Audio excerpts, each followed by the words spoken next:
What's up, guys? Brad here from Piney Grove, and we've been running and gunning this morning. But in today's video, we're gonna get to planting. And we just had a frost, and we had to protect the plants that we had put in the ground a week or so ago. But I think we're cleared with frost for the rest of the season. And that's good because we've never grown plants from seed before, like in the little trays, and then put them out, so we don't want to lose them. We got beans, corn, cucumbers, tomatoes, peppers, and we've already got squash in and radishes in over there. So last year we put the squash there, and then we tried fall squash and we got it in too late. Then we did tomatoes there and I think peppers here. And we're trying to like do a little bit of crop rotation and not put the crops in the same place all the time. So that's the east, that's the west, so southern behind the camera, so the garden gets a lot of sun. And this is actually the landscaping cloth where we planted sweet corn, and that was one row over last year. And what I was worried about planting the sweet corn was that it would shade things, but I'm 6 foot tall, sweet corn won't get much taller than that, and I'm only shading myself here, so I think we can use these spots that are already burned in to plant the sweet corn. So this is what we use to protect them from the frost. These are squash plants here, and they're doing well. They've gotten a lot of wind, so we're worried that they might actually get weakened and not do good, but they're doing good. They survived the frost. So what we learned last year is Deb really likes squash. So we got 9 squash plants from the first planting. Then we waited a week or so and we planted some more, so they'll go here. And if they don't fill up this row, I think we're gonna plant the rest of it with squash seed. I could eat squash every day, and as a kid I would not eat it, and I wouldn't even think about it as an adult. I'm ashamed to say I never made it for my kids.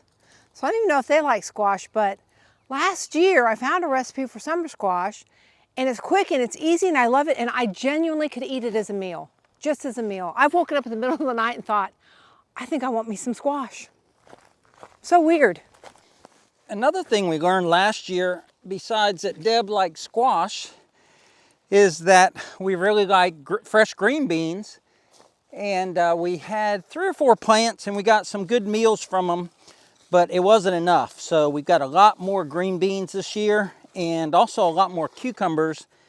And we found that we don't really eat that many tomatoes. We had so many tomatoes last year and we didn't really have that many, and we were giving them away. Last year was our first year of a summer garden, but we found through experience to plant more of what we'll eat or what will possibly freeze. You can see they got nice root structure, and we're going to put them in here, put a little bit of fertilizer in the hole. We've already limed the soil with some agricultural lime that we got from a local co-op or ag store. So we limed everything underneath of the wood chips here, so that as they break down, it'll neutralize the acid that they create. And then we put a little bit of lime in each hole, and we just put a little bit of fertilizer in each hole. Mix it up. I also came in here with a mortar mixer on the end of a drill and loosened all this soil up, because we put down this landscaping cloth last fall when we tried a fall garden, but we got it in way too late. And despite our best efforts to put plastic over top of it and protect it from the frost, it went in way too late. So we learned that lesson as well. Like I mentioned earlier, I grew up on a farm, but we didn't do this type of gardening. Everything we did was with tractors, and it was large scale, acreage. We didn't have a little garden like this. And we sold things like at a fruit stand and all that stuff, but I never did this, I guess is what I'm saying. And it's been pretty cool. My dad had, when we moved him down here, he had some growing lights. And when Deb seeded these, we put them outside. We have pretty mild winters here in Florida. So we'd put them outside when they could be outside and not too cold, but every night we'd put these plants inside on the growing racks and leave the lights on them. So they got the sunlight for 10 hours during the winter, And then they got the growing lights for, 10 or 12 hours at night. So, and for our first year, I think it was pretty successful. And we'll learn more from this year. All right, now it's time for beans. I think we got 18 bean plants there, not counting a special bean that Deb will tell you about when we get to it. Deb's putting the last of the regular green beans in, and I couldn't even tell you what variety they are. We just bought them from the seeds from a local store last year. And we had decent germination rate, but we put 2 seeds per pod and had good germination rate, but in some cases, some of these plants are smaller than the others because we replanted when they didn't come up. But now we're gonna plant what's called a giant bean. I have no idea what they are. I'm gonna give Deb the mic because she got them from a coworker. Okay, Deb, I'll bring you the beans while you tell the story of Jack and the beanstalk. It's more the story of Paul and the beanstalk. So I work with a bunch of amazing people, and one of those amazing people is Paul DeHaven. His wife Mel is wonderful and is one of those people that has a green thumb and was probably born with a green thumb. So talking to Paul one day and talking plants, and he said his wife had giant green beans. And I said, well, I've never heard of giant green beans. He said the beans get like this big. Being the kind of man that he is, he brought me some seeds. So we planted them, and I had the beans set aside for a while. I didn't refrigerate them. I wasn't kind to them. So I'm thrilled that they came up, and I'm excited to see them compared to the regular green beans. So giant green beans is all I know about them, and that they get big. So we'll keep you guys posted. There's a frog in there. I don't want to get fertilizer on him. That'll burn him. Go, buddy. You want to put him in the hole there with the squash? Maybe yep, he went in there by himself, didn't he? We're constantly saving things like toads and lizards from Bella. And the reason is she's so fast, is that if she found that toad or saw it hopping around here, that would be it for poor toad. But I found last year on the beans, one is that I would come out here in the garden in the morning when I'd run Bella, and I would just eat beans for breakfast, green right off of the vine when I was picking them.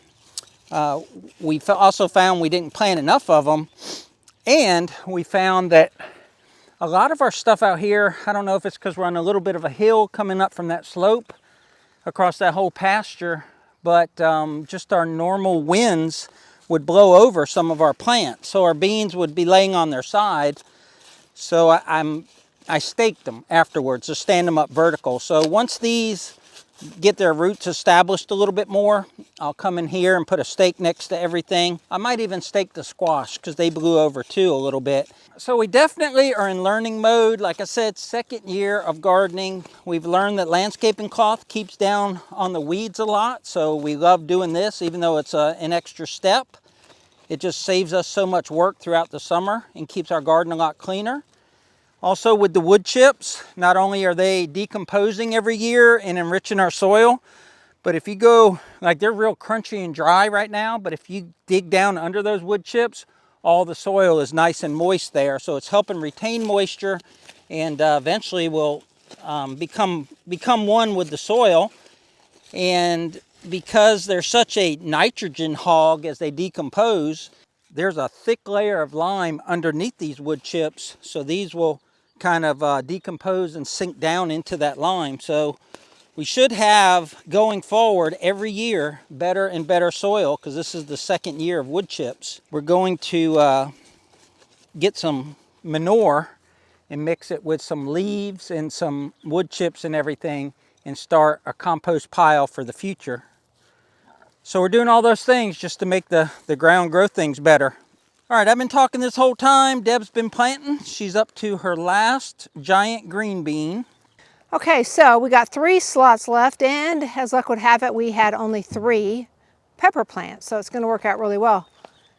These pepper plants, we found a little bag of seeds from Brad's dad's stash, and we think he had dried out some seeds from previous peppers, so we don't know how old the seeds were, but we did get 3 little pots to germinate and come up. So these will be Pop's pepper plants.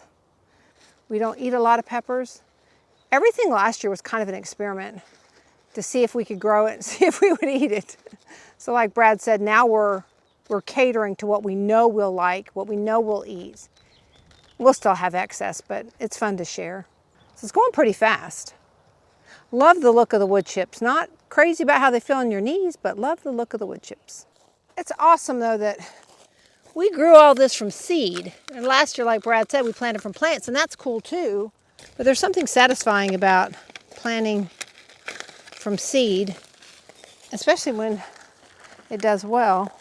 Yeah, so last year we bought, I think we bought a couple squash plants, a couple tomato plants, and a couple pepper plants, but everything else we planted seed directly in the ground, and we planted it late, like a month later than what we're planting today. And this year we're planting corn that's 10 inches tall from a plant, and then we're going to plant corn that's 6 inches tall from a plant, again staggered, so we don't have a whole bunch of corn all in one day, ready in one day. And then we're probably going to plant some corn by seed. And corn loves nitrogen, so I am putting down a bit of triple 13 here, which is 13 pounds of nitrogen in a 100-pound bag, 13 pounds of potassium, 13 pounds of phosphorus. But corn is a grass. If you didn't know that, corn is actually a grass, and grasses love nitrogen. So we'll have to give these a shot of straight nitrogen later on. But the big thing about corn here in Florida, or at least I guess maybe anywhere, is that we found planting them in these beds like this, that their root structure, with the bed is mounded, their roots are only in that bed. They're not real deep into the ground, and they tend to blow over. So you have leaning corn, especially like if you have a windy rain, then your corn's all leaning over. So this year we may stake our corn, where we put a stake down there and run a wire so that it doesn't blow over. But the old adage is corn has to be 1 foot high by the 4th of July, and I think our corn's gonna be 1 foot high by April. So I'm putting more fertilizer in the corn than I did the rest of them. What I don't want to do with the other plants is burn them, because we planted them in like some Miracle Grow mixture or something that Deb got from Walmart, potting soil. And I don't want to shock them too much by them having a real high dose of nutrients that they're not used to. I mean, they need every nutrient that we're giving them, but I didn't want to shock them because they're already getting the shock of being transplanted in the soil, and you know, more sun and more wind and just more stress. We also found that parts of this garden, even though it's not that big, things grow differently. So there's a spot, I think right about where I'm at or closer to the camera, where things just grew poorly last year, and we tried to move the soil around when we tilled it so that we could mix that bad soil with good soil, and don't know if we were successful in that. You know, if we were in the Midwest somewhere, it wouldn't matter what you do. You know, they have literally 2 feet, 3 feet of topsoil. Here in Florida, all you have, now this was all planted pine trees, but you literally have a 1/2 inch of topsoil if you have that. And that's just from the pine needles and the leaves turning, decomposing on top of the sand that's here. We miscounted, and we have one plant and not enough holes in the cloth here, so we're going to show you how we made these holes.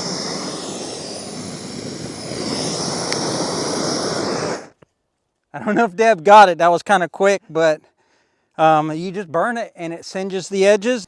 All right, we got everything in but the watermelon and cantaloupe, and we didn't have enough cantaloupe plants, so we planted seed there. Tomatoes are in, and we miscounted, so we got an ugly duckling in the tomato row. We've got a cucumber there, cucumber here on the end, and corn planted by seed, 2 different stages of corn on the end by plants, whole row of beans, whole row of squash, radishes in one box, and we didn't put anything in that other box. The earlier we can start here in Florida, the better. We probably can start our watermelon and cantaloupe even earlier than we did this year. And she started them by seed either beginning or mid-February.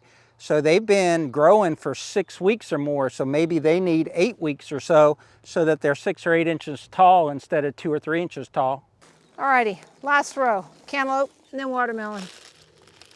Last year, our cantaloupe and watermelon produced. We got a lot of watermelon. We got a lot of big watermelon. We got a good amount of cantaloupe. Yeah, we gave away a lot of food last year, which was great. We ate a lot. We gave away a lot. So, anybody want to care to ask Brad about his great idea to plant more watermelon and more cantaloupe in the back plot? I don't have a mic. He doesn't have a mic. He can't defend himself. So we've got a 1 acre food plot in the back that will maybe eventually grow, you know, food in. Right now it's for deer, but he did strip out a spot to plant more watermelon and cantaloupe, which is great. But again, we gave away a lot of it last year, so we'll see what his big plans are for it this year. Years and years ago, Brad and his son planted watermelon out at his lease property, and what they found were, I guess, coyotes like to bite the watermelons when they were small, and of course it would ruin them. They would bite them, and then ants and bugs would get in them, so they didn't. So they caged off a couple of them, and the ones that they caged off got enormous and monstrous and were so sweet. But we haven't, luckily, had that problem here. Of course, we keep this netted off, but we'll see if anything eats them when they're planted in the back. So this didn't take as long as I thought. Not that we had a huge abundance of plants, but when you start crawling around and planting them one at a time, you realize you have more than it looked like on a pan. Blueberry updates. Blueberries are doing well. They went through a couple cold snaps. Now, I've been looking at the blueberries every day. I know how some fruits are formed. I've never seen a blueberry form, so I'm not real sure, but the blossoms dropped off and there's like a, for lack of a better term, a purple cup. I don't know if that purple cup somehow bends and folds or if there's a little stamen seed pod in the center. I'm not sure, but they're looking good and they're healthy, and some of them are bigger than others. If you remember, or if you watch the other videos, we bought 3 different species so they would come at 3 different times and produce fruit at 3 different times. So we don't know what's what. We're just going to wait and see when we have blueberries. But I think we're going to get blueberries, and as the awesome guy that we bought the blueberries from said, when we said, will we have blueberries this year? He said, you're dadgum right you will. So we're dadgum right we're going to have blueberries, and you're dadgum right you're going to see them. Okay, last 4 plants here are the last 8 plants because Deb didn't have the heart to pull one of the 2 seeds that came up. But when we planted 2 seeds last year, direct seeds into the ground, we let some of them grow as well. And it grew watermelon all the way to here, to the white fence, and then it grew that way. And we were done with the sweet corn, so we let it keep growing that way, and they went like 12 or 14 feet that way. And they made watermelons late in the season after the big ones had already started, and we started pulling them off. So we learned a lot about watermelons, and we learned a lot about, and we're learning a lot right now because these watermelons that we planted in these little pots, or at least the cantaloupe, we haven't pulled out a watermelon yet, is that when they're small plants, they don't have a lot of roots, and we planted them in these bigger pots. So the soil isn't holding together when we pull them out. So we'll see here on this one. Is it ready to come out? Yeah. We'll see here on this one, but the cantaloupe, they are falling apart in my hand. Now there's better root structure here because these watermelons are a little bit bigger than the cantaloupe. But you see, if you plant it on the side of the pot and we planted 2 seeds, looks like we spaced them. We should have planted them right in the center. So just like little pointers, I guess, we're pointing out because we didn't do it. And we'll try and remember it next year. If you do this, if you plant your own plants and say 3 come up, do you pinch off a couple of them and just grow 1 good plant, or do you let them all grow? On the tomatoes, Deb had put 2 seeds in each pot, and 3 of the pots grew 2 tomatoes. And the other day, I had some extra pots, so I actually pulled them apart, and the 2s I made into 2 separate ones, and they grew real well. I was able to separate them without harming them. What do you guys do? Do you have the heart to kill a plant that you've grown? It just seems like that took that little seed and it just, it grew and it stretched out of the dirt and it said, hello world, and then I didn't have the heart to kill it. Then some giant comes along and destroys it. Yes, and that giant was not me. we mention this all the time, but you never know, if there's new subscribers or folks that haven't been watching, say, your gardening or stuff like that. But Deb is not, a country girl, not necessarily a city girl, but she didn't do this stuff. And when we moved my mom and dad down here, my dad was big into gardening, but he physically wasn't able to garden. We just weren't into it. We were busy. We had other things going on in our life, and we just didn't have the time for gardening, full-time jobs, and we were getting the YouTube going and editing videos and, everything else that everyone else has to do. And now it's different. Now we're enjoying it and excited about the garden. And I'll let Deb kind of fill in the blanks there because she's the one that has no gardening background. I think I killed an air fern once. I'm sure I've killed a cactus, but I was raised an Air Force kid and we traveled a lot and didn't put down roots and literally and figuratively did not put down roots. So this was new to me, and the first year we did this, that we plowed it and we tilled it and then we planted, I wasn't loving it. I mean, it was okay. I was like, it's fine. But I tell you, once things started growing and producing, and then once we were able to see the fruits of our labor, literally, it was so amazing to me. I mean, I know that the farmers work hard, and I don't discredit anybody that brings us food and puts food on our table. But knowing that we grew this from seed and that we're going to eat stuff from it, and as we've said before, we know what's in it or what's not in it. We know it's organic. We know it's all good. And it tastes better. And I don't think it just tastes better because we did it. I think it just tastes better because it wasn't mass produced. And again, not hating on farmers, God bless you all. But I just, now I like it. I don't mind watering it, I don't mind upkeeping it. And now that this is established, even though we've had a lot of steps to get it to this point, even this spring, it's not been that bad. And the first time wasn't horrible, but I wasn't thinking this is for me. But now, like I said, it's fine, and some parts of it are maybe therapeutic. Said it before, I always say it, I thank the Lord that He gave us this property and that He's given us the health to take care of it. So, and we thank you guys. We're glad He gave us to you and you to us. All right, this is the last step. You can't overwater a freshly transplanted plant. So Deb's gonna go along here with her handy dandy watering can she bought off of Amazon. And she just told me, she said, I thought last year we were gonna put some sort of watering irrigation drips or something down through here. Well, we should, but we didn't. So we're gonna continue to hand water this year, but at some point, we've got to get some sort of system that makes it easier. And I've got an IBC tote, a food grade IBC tote that we put a pump on, but I think I can take that tote and set it up high and then let it gravity feed some tubes or something that'll water everything so that we're not, running the well pump to do it. I don't know. I've got to put some thought into it, but for now, we're just going to do it manually. Leave us a comment down below. Let us know. Tell us we're doing a good job. Tell us we're doing a bad job. We don't care. We love the feedback. That's going to wrap up the 2025 spring planting out here at Piney Grove. Be sure to stay tuned. Also check in with us on our house build. We are so close to the end. As soon as we get our cabinets, we should be literally weeks from living in the new house here in Piney Grove. So until next time, y'all take care out there. And remember, life's short. Grow. She said be kind and grow your own food, guys. It's a blast.